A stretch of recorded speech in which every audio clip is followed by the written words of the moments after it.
बे समाव मोनसे गोजोनथाव रादाब फैगौ 1 जानुवारि थामहिनबा बोसोर गोदानाव गोबांथार अनथोब मोननो थांगासिनो दङ।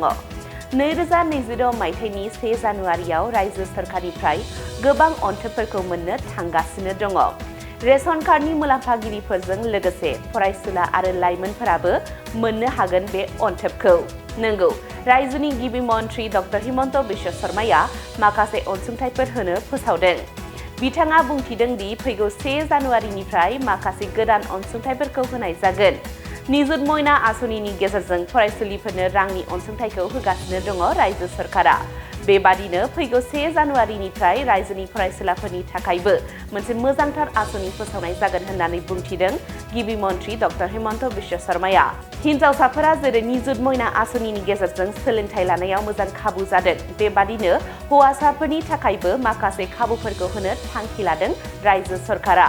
गुबुन फारसेथिं रेशन कार्डनि मुलाम्फागिरिफोरनि थाखायबो माखासे सोलायनायखौ लाबोनो थांखि लादों सरकारा। फैगौ 1 जानुवारिनिफ्राय 100 राङावनो दालि, सिनि आरो संख्रिखौबो होगोन होननानै बुंदों गिबि मन्थ्रि डक्टर हिमन्त बिश्व शर्माया।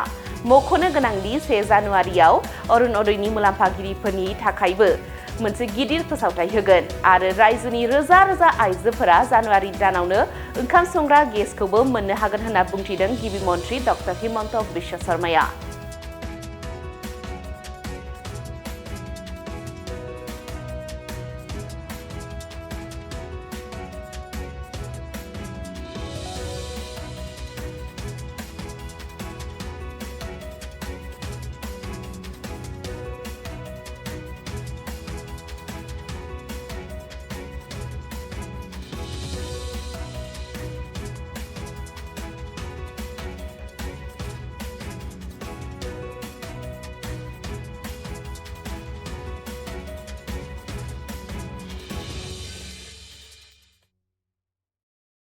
बेसेन नाङै गथ' जोनोम जानो हानाय सावस्रि बादा जानिटभा IVF सेन्टाराव फैगौ 20 डिसेम्बराव अदालगुरि मेडिकेलआव बेसेन नाङै गथ' जोनोम जानो हानाय सावस्रि केम्प फोसावनानै होदों।